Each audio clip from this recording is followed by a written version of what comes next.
Oui, c'était pour... c'est que moi, je voulais savoir, dans cette fin des temps où on est en ce moment, qu'on a beaucoup prié et tout, bon, moi, j'avais à cœur d'ouvrir, mais ça fait longtemps, un commerce. Mais moi, j'avais arrêté parce que je me suis dit que ça allait prendre beaucoup de temps, mais après, j'ai vu le bénéfice côté spirituel, côté de la liberté que je pourrais avoir. Mais je voulais savoir, moi, je sais pas dans d'autres pays comment ça marche, mais ici à Montréal, quand tu veux ouvrir un commerce, tu n'as pas le choix de passer par des prêts. Même si tu veux payer ça cash, comme on dit, en tout cas, tu n'as pas le choix de passer par la banque et avoir un minimum de prêts pour pouvoir lancer ton commerce. Je voulais savoir, quand je regarde la parole de Dieu, j'ai essayé de voir des amis qui avaient des commerces et tout. Bon, j'ai pas trop bien vu, mais j'ai vu que dans la parole de Dieu, tu n'encourages pas les prêts et les cartes de crédit et tout ça. Mais si c'est pour quelque chose qui est bien pour le commerce, pas pour m'enrichir, mais juste pour avoir une certaine liberté, parce que depuis que Dieu a permis que j'ai rencontré des bien-aimés, que Dieu me fait grâce de pouvoir être là pour les autres, ou que la maison est beaucoup ouverte aux gens, ou que je peux à tout moment, je sais pas si le frère dit qu'est-ce que vous pouvez venir à telle, on peut faire telle réunion, comme là on avait fait des veillées. J'ai vu que bon, mon travail où je suis en ce moment, j'ai pas beaucoup d'heures, et je me plains pas, je rends grâce à Dieu pour ça, parce qu'on en profite. Et je sais que dans les temps de Noël, en fait, j'aurais pas de temps du tout, parce que ici à Noël et tout, c'est comme si les gens n'avaient jamais mangé, il y a tellement de travail à faire. Et je sais que si j'ai mon commerce, mais j'ai la liberté de ouvrir la porte ou fermer la porte. Je suis pas obligée de toujours être là. Alors, je voulais savoir, si selon Dieu, si c'est pour des bonnes intentions, le but c'est pas de m'enrichir, c'est vraiment être disponible de tout ce que le Seigneur condamne le fait quand même de prendre des prêts ou des choses comme ça pour ouvrir un commerce. Quand j'ai fait des recherches à la part de Dieu, mais j'ai pas trop été éclairé par ça. Amen. Bon. On peut prendre la question en deux volets. Dans le premier volet, c'est déjà par rapport au commerce. Regardons par exemple dans 1 Thessaloniciens chapitre 4.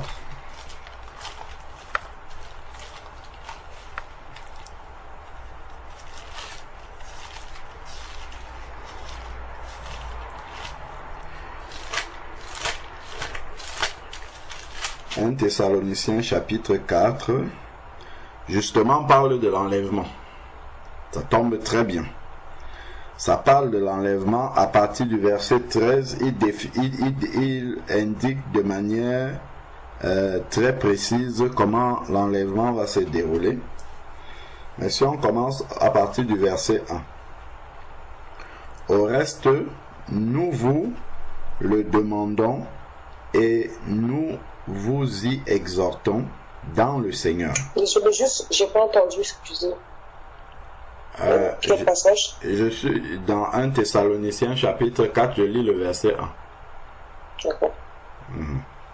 Donc, au reste, frères, nous vous demandons et nous vous y exhortons dans le Seigneur Jésus.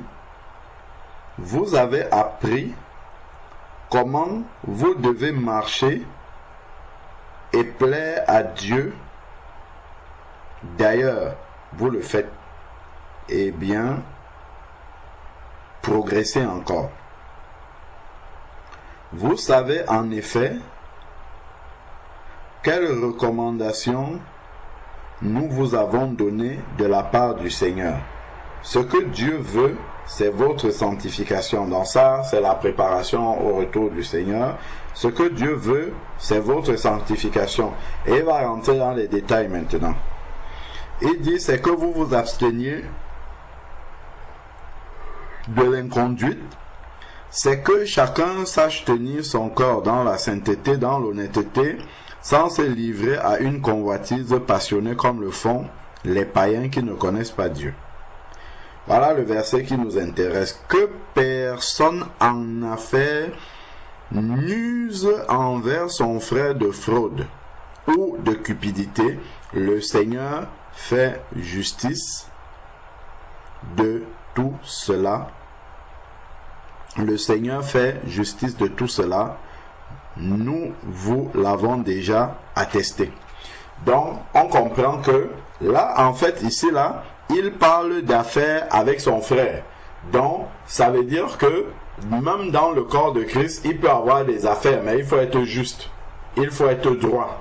Il faut être, comment dire, il faut être honnête dans les affaires. Donc, il parle de l'honnêteté dans les affaires entre frères. Donc, c'est pas quelque chose qui est condamné par la parole de Dieu.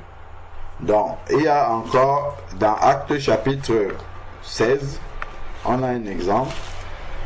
Actes chapitre 16, ensuite d'autres ont des exemples. Actes 16.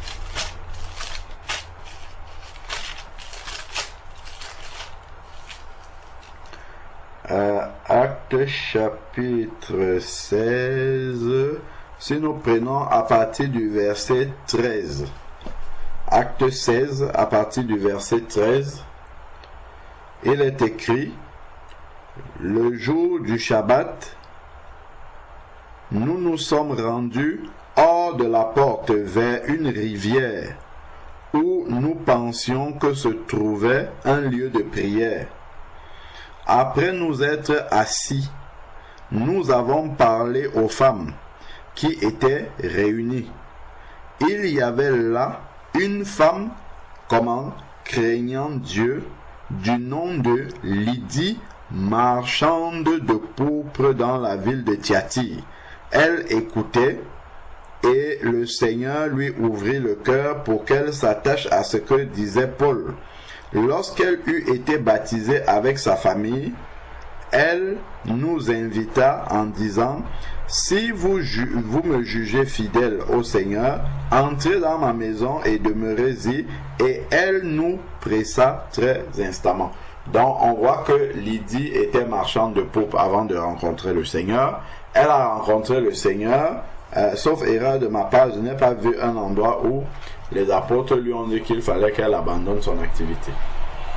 Donc jusque-là, le commerce ne semble pas être quelque chose que Dieu interdit, mais tout simplement il faut être honnête, il faut être juste dans ce qu'on fait. Donc si ce sont des taxes qu'on a à payer, il faut payer les taxes, comme il dit: rendez à César ce qui est à César, et à Dieu ce qui est à Dieu. Donc s'il y a des impôts à payer, s'il y a des factures à payer, et être honnête, on sait, hein, dans les livres des Proverbes, il est parlé de la balance juste. Donc voilà, si on prend même Proverbe 31, puisqu'on parle de Proverbe là. Donc Proverbe 31, on a un exemple également.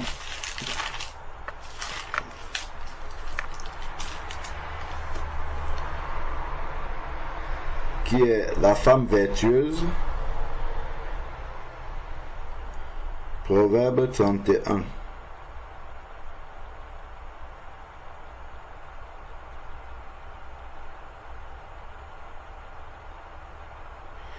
Donc, à partir du verset 10, qui trouvera une femme de valeur?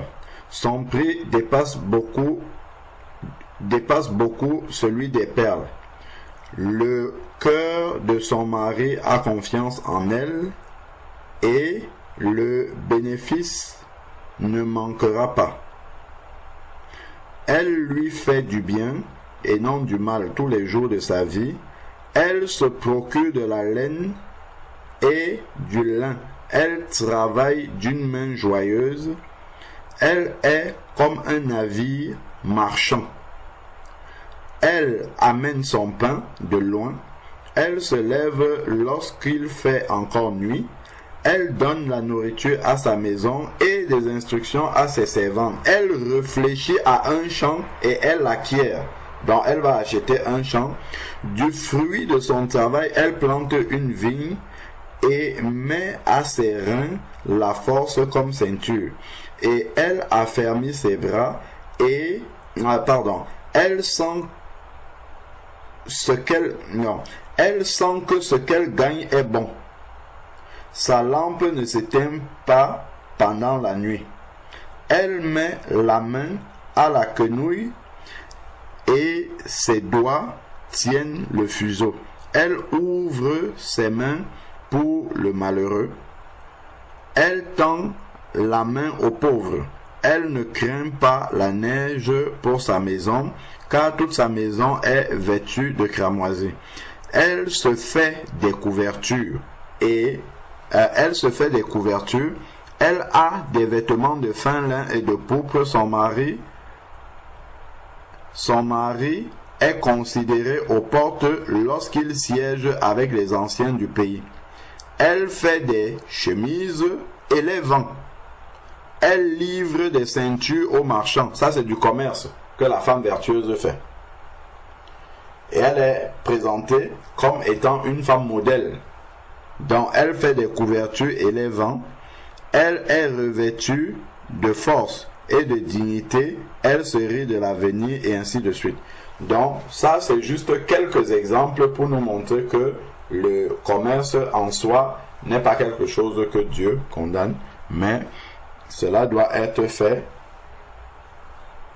avec honnêteté. Bon, maintenant en ce qui concerne le prêt, ça c'est maintenant un autre sujet. Donc il y a plusieurs versets dans la parole de Dieu. Je vais les prendre en désordre. Si nous prenons par exemple Proverbe chapitre 22 verset 7. Proverbe 22 verset 7. Là tu vas m'aider à lire l'INSEE, s'il te plaît. Donc si tu peux lire Proverbe 22 verset 7.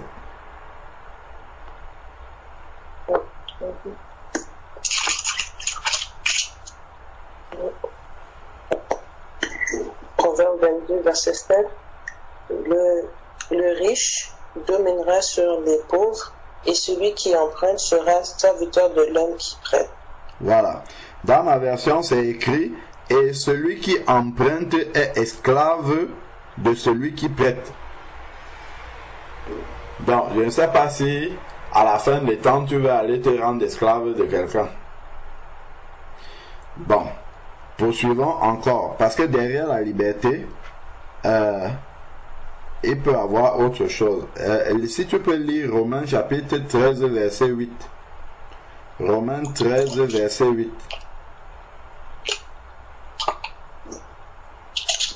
Romains 13, verset 8.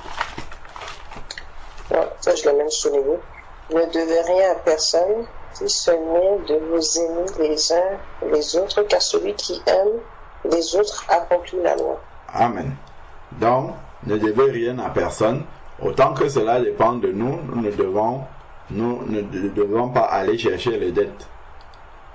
Par contre, il n'y a que l'amour que nous devons devoir aux personnes. Si tu prends Habakkuk chapitre 2 verset 6. Habakkuk 2 verset 6.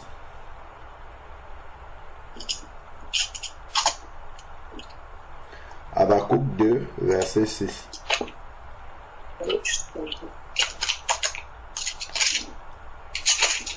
Habakkuk 2 verset 6. Habakkuk 2 verset 6. C'est ça. Okay. Tout cela ne feront-ils pas à son sujet des proverbes, des railleries et des énergies, si j'ai compris. On dira malheur, on dira malheur à celui qui accumule ce qui n'est pas à lui. Jusqu'à quand et qui entassera sur soi des gages. Voilà, donc je vais lire aussi dans ma version. Ne sera-t-il pas pour tous un sujet de sarcasme, de raillerie et d'énigme? On dira malheur à celui qui accumule ce qui n'est pas à lui. Jusqu'à quand? Malheur à celui qui augmente le fardeau de ses dettes.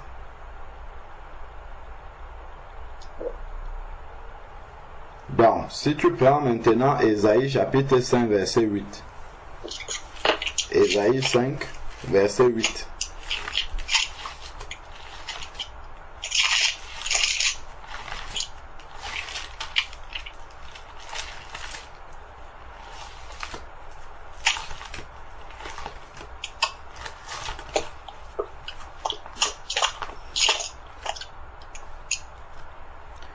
Ésaïe chapitre 5, verset 8.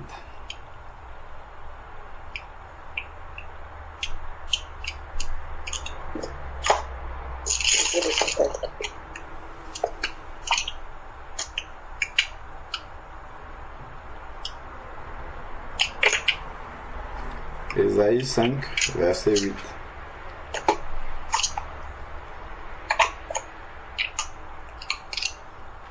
Tu savais, Ésaïe, c'est avant ou après Roi? Ésaïe, c'est à côté des psaumes, là. Après les psaumes, il y a quelques petits livres, proverbes, tout ça, Ecclésiaste, et après tu tombes sur Ésaïe. Oui, j'ai vu. Ésaïe quoi? Et Ésaïe 5, verset 8. D'accord. Malheur à ceux qui joignent maison à maison, qui ajoutent un champ à l'autre, jusqu'à ce qu'il n'y ait plus d'espace, et qui vous habitez seul au milieu d'un pays. Voilà. Donc, malheur à ceux qui ajoutent maison sur maison et qui joignent champ à champ jusqu'à ce qu'il n'y ait plus d'espace et qui habitent au milieu des pays. Donc, là, il parle de cumuler. Donc, c'est aussi dans la pensée. Et on peut finir maintenant dans 2 Rois 4, verset 7. 2 Rois, chapitre 4, verset 7.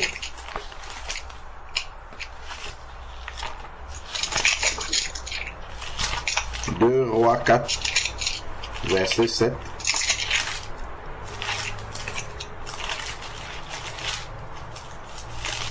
2 Rois, verset 7, c'est quel chapitre? 2 Rois, chapitre 4, verset 7.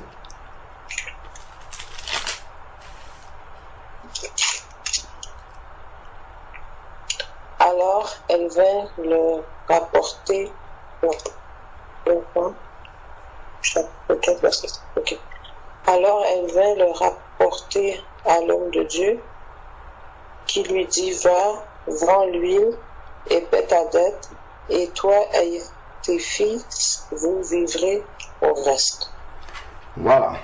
Donc, ici, là, c'était une dame qui avait des dettes, qui a reçu le prophète Élisée chez elle, et le prophète a multiplié de l'huile pour lui permettre d'aller vendre cette huile-là et rembourser sa dette. Ce qui était plus urgent, c'était de rembourser la dette.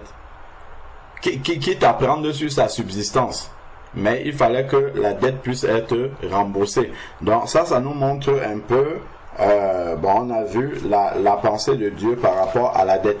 Donc Dieu nous a affranchis pour que nous ne soyons plus esclaves. Donc n'allons pas nous rendre esclaves de celui qui nous prête.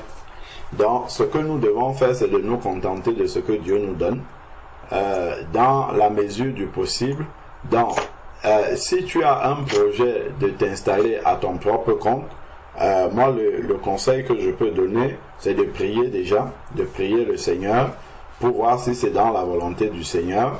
Et une des manières dont le Seigneur pourra te répondre que c'est dans ta volonté, c'est qu'il va pouvoir au capital pour te lancer.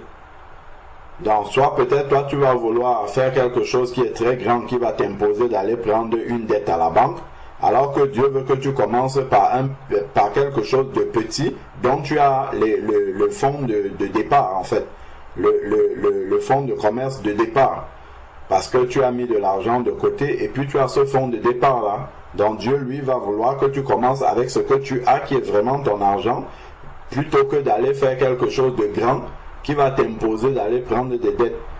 Donc, tu vois, et c'est comme ça que le Seigneur peut te garder justement dans quelque chose de plus équilibré et de plus sain. Parce que tu vois, être son propre patron, entrepreneur comme ça, ça a l'air de donner bien de la liberté comme ça. Mais si on n'est pas très sage, en fait, ça peut être plus prenant.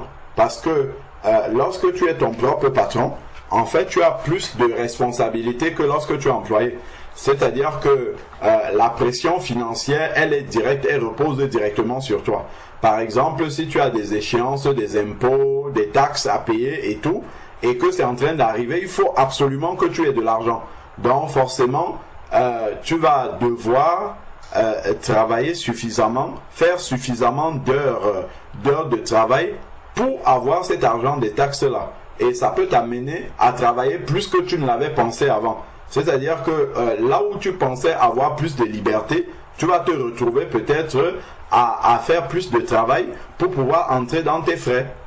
Donc, après, dans le commerce maintenant, bon, moi, je n'en ai jamais fait. Hein. Souvent, quand tu lances un commerce, ce n'est pas immédiatement que tu peux retirer un salaire pour toi. Donc, tu vas d'abord investir pendant un certain temps. Ça va commencer progressivement à produire et c'est au bout d'un certain temps que tu vas pouvoir retirer un salaire. Mais avant de pouvoir retirer un salaire, c'est-à-dire que tu as payé tes charges, tu as dans les bénéfices qui restent, tu as payé tes charges, tu as racheté de la marchandise et puis tu peux te retirer un salaire dedans.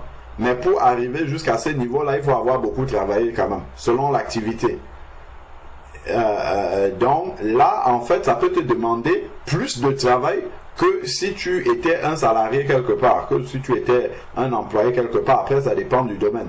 Donc, il faut vraiment bien poser la chose devant le Seigneur, bien réfléchir, enfin bien poser la chose devant le Seigneur et lui demander de te donner vraiment toute la sagesse de tous les contours. Que tu ne te retrouves pas comme prise au piège quelque part où tu as des dettes vis-à-vis de l'administration qu'il faudra payer et où tu te retrouves dans un tourbillon avec enchaînement de dettes, avec enchaînement d'échéances et tout, et que tu te retrouves dans un engrenage où tu n'arrives plus à t'en sortir. Donc il faut vraiment parce que effectivement tu peux dire bon je travaille quand j'en ai envie, quand je veux m'arrêter, je m'arrête pour la communion fraternelle, mais derrière quand tu as les échéances financières, les taxes à payer, tout ce qu'il faut payer, les fournisseurs à payer, ainsi de suite, ça t'impose une cadence de travail que tu ne vas pas forcément maîtriser. Parce que si tu veux fermer quand tu veux et rouvrir quand tu veux, bon, ça suppose que tu as peut-être une activité où tu n'as aucune taxe, tu n'as aucune marchandise à acheter, voilà, tu n'as pas des fournisseurs à régler, donc il n'y a aucune pression financière sur toi. Ce qui me semble un peu utopique pour le domaine du commerce. On a toujours quand même ces pressions-là, le fournisseur qui attend ses règlements, comment dire, l'État qui attend sa part des impôts et tout, et voilà, pour pouvoir s'en sortir. Donc il faut vraiment bien réfléchir. Dans la première chose, c'est qu'il faut partir sur un fonds de roulement que toi-même tu as mis là-dedans, et puis de deux, demander vraiment toute la sagesse à Dieu, au besoin même discuter peut-être avec des personnes qui ont cette activité-là, ça te permettra toujours d'avoir plus d'éléments même pour aller prier. Donc voilà un peu pour ma part l'exhortation que je peux donner sur ce sujet-là. Il faut vraiment bien prier, bien évaluer et ne pas avoir juste une idée un peu extérieure comme ça en voyant juste le côté de la liberté que ça peut te donner, mais il faut vraiment évaluer tous les aspects et ne pas se retrouver coincé. Moi, l'expérience, en tout cas, les témoignages que je vois autour de moi, les gens qui sont à leur propre compte travaillent beaucoup plus que ceux qui sont salariés. Parce que eux, ils subissent directement la pression financière, ils la voient arriver. Je prends l'exemple dans mon domaine, par exemple. Moi, je suis salarié quelque part, mais il y a des personnes qui sont en freelance, ils sont en indépendant. Mais quand tu es en indépendant, moi, je vais prendre des vacances là. Aujourd'hui, je suis en vacances. Mais quelqu'un qui est indépendant, quand il prend les vacances, en fait, il n'a pas d'argent qui rentre. Mais il doit continuer à payer des taxes pour son activité, mais il n'a pas d'argent qui rentre quand il est en vacances. Donc, pour qu'il prenne des vacances, il faut qu'il ait suffisamment travaillé, qu'il ait suffisamment de bénéfices, et que ces bénéfices-là puissent couvrir la période de vacances qu'il va prendre. C'est-à-dire qu'il ait fait suffisamment de bénéfices pour que lorsqu'il sera en vacances, ces bénéfices-là soient suffisants pour continuer à lui verser un salaire même s'il est en vacances. Et évidemment, pour arriver à avoir un tel chiffre d'affaires, ça demande de beaucoup travailler. Donc, c'est vraiment des points à ne pas prendre à la légère. Il faut vraiment bien réfléchir.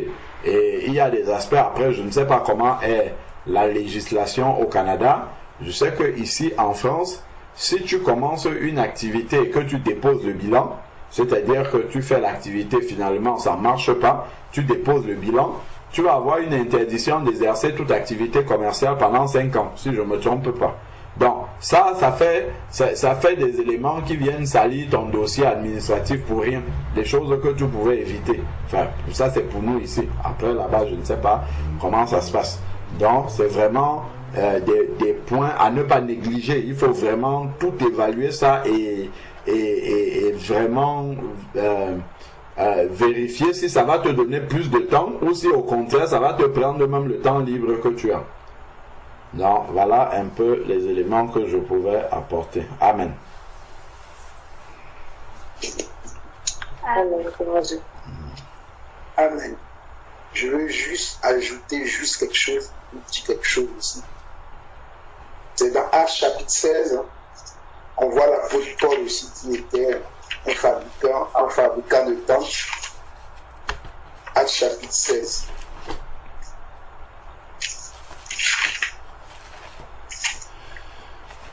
Le frère là a tout brossé déjà, c'est juste pour nous montrer encore d'autres passages qui dit la même chose. Et être enfant de Dieu, vouloir être à son compte, c'est bien, mais il faut le faire selon le royaume de Dieu, que le but ne soit pas en tout cas de gagner beaucoup d'argent, de faire fortune en fait. Parce que si c'est ça, tu vas beaucoup travailler. Si le but de ça c'est plutôt à chapitre 18. J'ai dit à chapitre 16, mais c'est plutôt à chapitre 18. Si le but d'avoir une entreprise, c'est d'abord d'avoir le temps, en tout cas moi, personnellement, je crois, moi et mon épouse, ça fait des années que nous croyons que Dieu peut nous bénir pour qu'on puisse avoir une école. Une école pour s'occuper de nos enfants. Ce n'est pas une école pour se faire de l'argent. Une école que nos frères vont participer pour que nous puissions les instruire dans les voies du Seigneur et en même temps les enseigner pour qu'ils ne passent pas le parcours normal. Mais ça, ce n'est pas pour gagner de l'argent. Nous, ce qu'on va faire, c'est que les frères puissent payer les charges qu'il faut pour que nous puissions recevoir les enfants, les encadrer jusqu'à un certain niveau. Il y a certains niveaux que nous ne pourrons pas gérer. Je pense qu'on peut gérer, hein.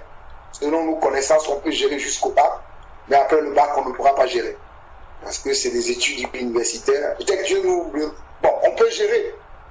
Mais il y a des gens, ils vont dire, oh, mais eux, ils ont quel diplôme? Ils vont nous enseigner quoi? Ils ont fait quoi? Comme les gens aujourd'hui, ils aiment les grands, qui ont des grands diplômes de ce monde, ils ne vont pas nous considérer. C'est pas qu'on ne peut pas faire.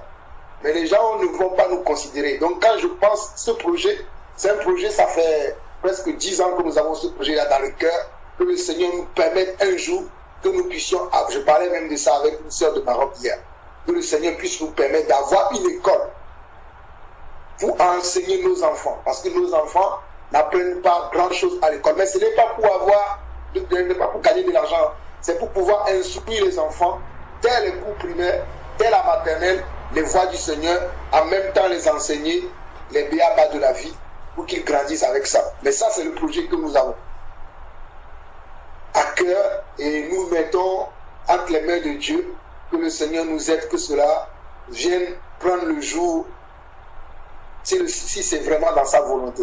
C'est pour cela que je vous dis que ça fait 10 ans que nous avons ce projet dans le cœur, mais on ne l'a pas encore matérialisé, mais nous croyons toujours que ça va arriver un jour.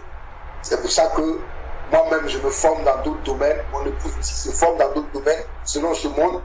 Comme ça, lorsque le Seigneur va ouvrir les portes pour nous, pour que nous puissions avoir cette structure pour accueillir les enfants des saints, que nous puissions le faire à bon escient. Mais nous, ce n'est pas pour avoir de l'argent. Nous demanderons simplement aux frères de nous soutenir, c'est-à-dire les enfants des frères et sœurs que nous recevons, de nous soutenir pour que nous puissions avoir de quoi manger. C'est bon. Nous, ce n'est pas pour l'argent. Voilà notre projet à nous. Je reviens maintenant dans Actes chapitre 18. On nous dit, après cela, Paul partit d'Athènes et se rendit à Corinthe. Il y trouva un juif nommé Aquilas, originaire du Pont, récemment arrivé d'Italie avec sa femme Priscille, parce que Claude avait ordonné à tous les juifs de sortir de Rome. Il se lia avec eux et comme ils avaient le même métier, il demeura chez eux et il travailla. Il fabriquait des tentes. Donc on voit que Paul, pour métier, était un fabricant de tentes.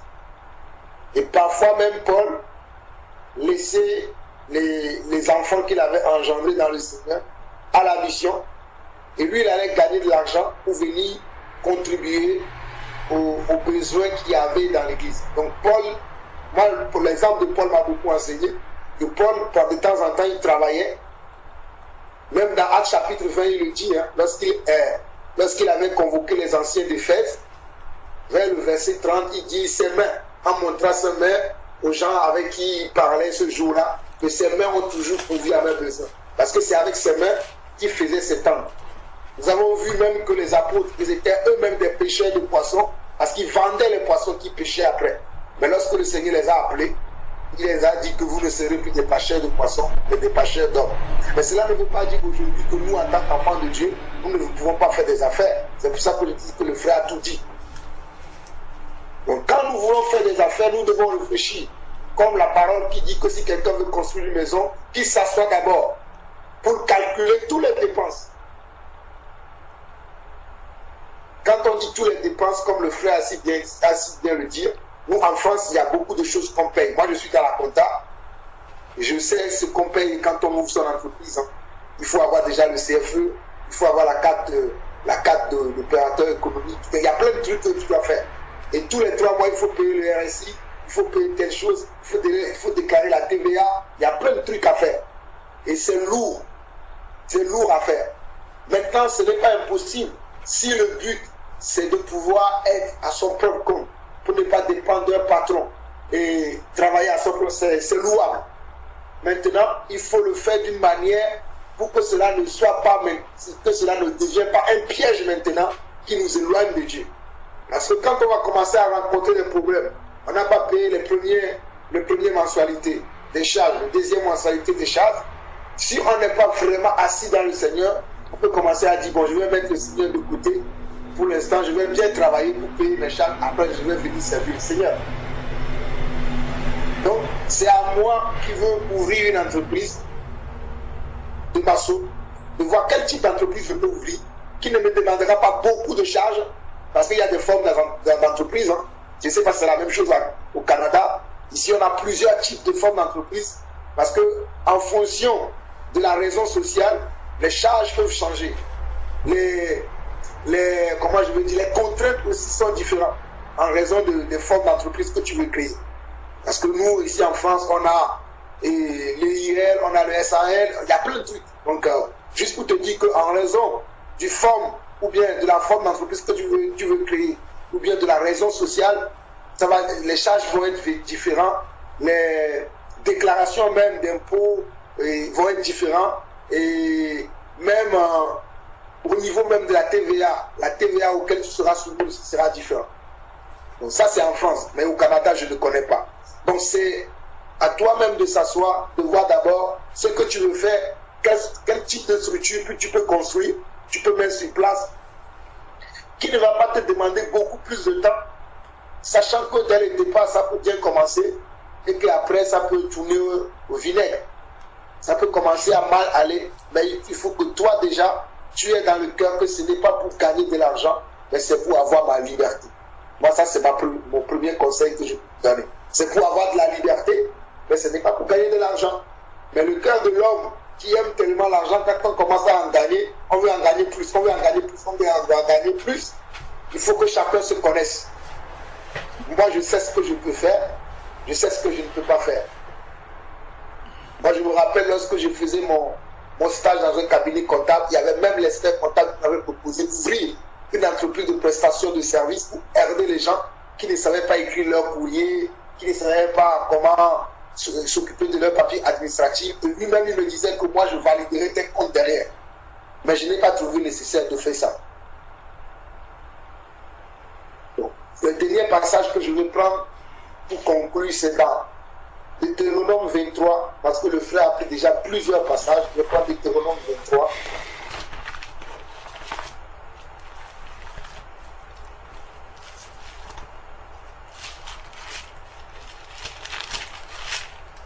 Alors nous allons lire du verset 19 au verset 20.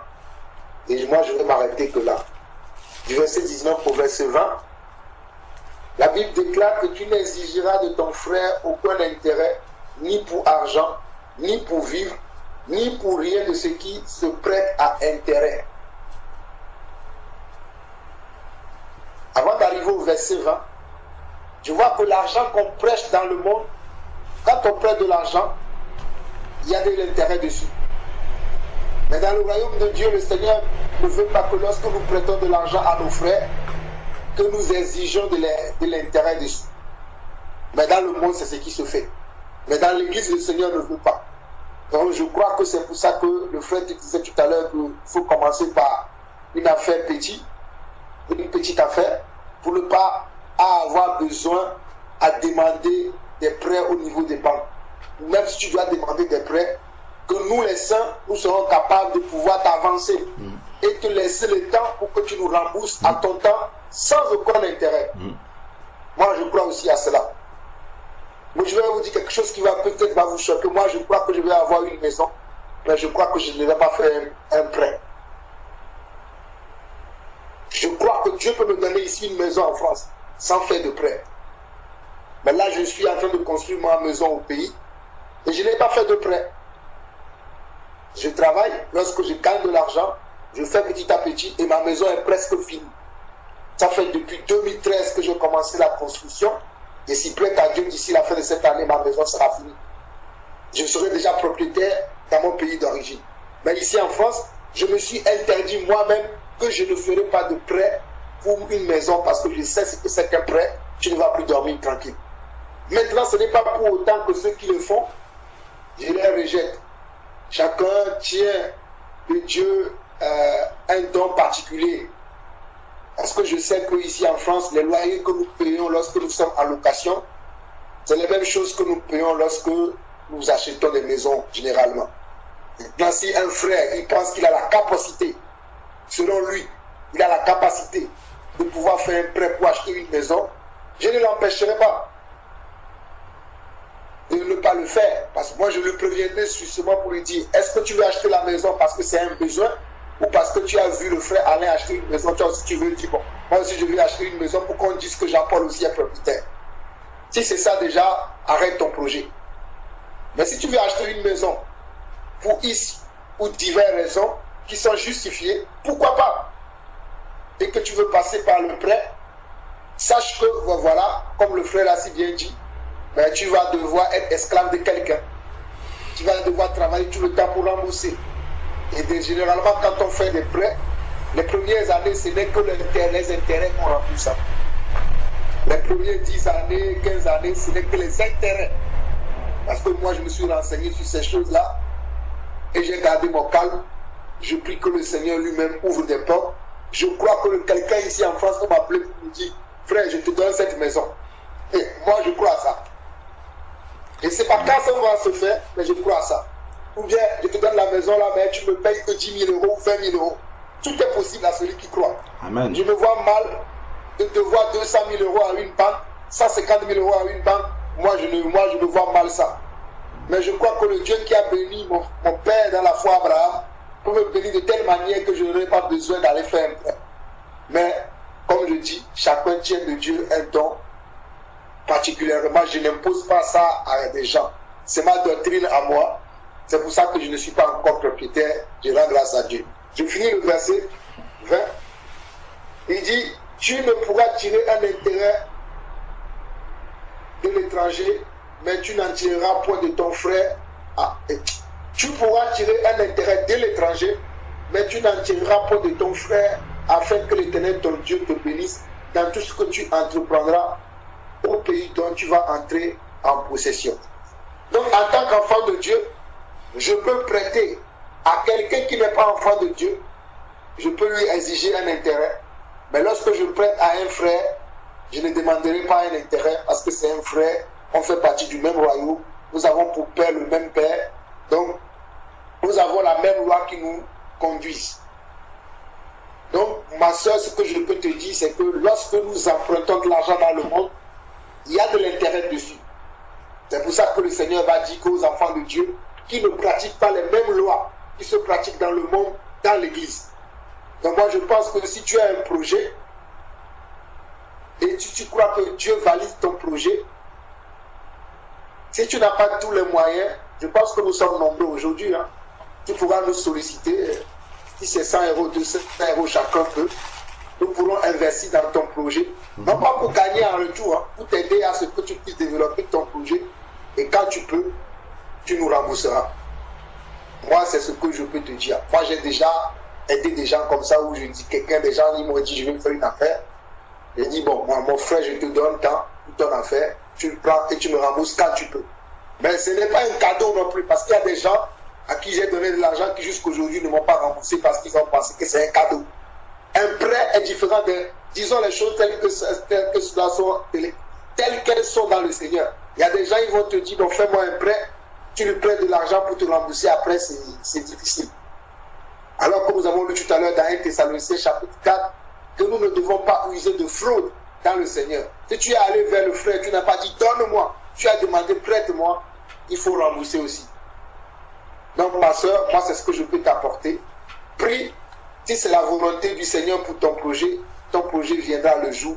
Mais certainement, moi je ne te conseille pas d'aller voir les banques du monde parce que tu auras beaucoup à payer. Alors que si tu nous consultes, nous sommes nombreux aujourd'hui, comme je l'ai dit. Si nous tous, bon, bien évidemment, ceux qui peuvent, hein, parce qu'il y en a parmi nous qui ne pourront pas, parce qu'ils n'ont pas des salaires, ils n'ont pas des revenus. Mais ceux qui ont des revenus, on pourrait se sacrifier pour t'aider afin que tu n'ailles pas emprunter de l'argent dans le monde. Mais il faut savoir que cet argent-là, tu nous le rembourseras lorsque tu auras une bonne santé financière, comme on dit dans le monde des entreprises. Tu nous remettras ce qu'on a pu mettre dans ton affaire. Voilà moi ce que je peux t'apporter. Que le Seigneur te bénisse, ma soeur. Amen, amen. Voilà vraiment qui est très sage. C'est comme ça que les enfants de Dieu doivent vivre normalement. Et je crois que les Juifs, ils ont bien compris ça. Et eux, ils travaillent déjà comme ça.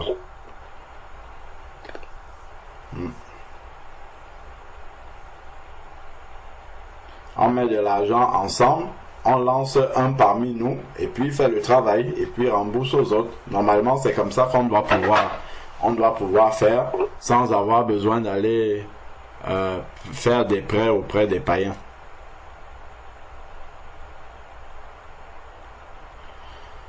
Amen. Amen. Amen.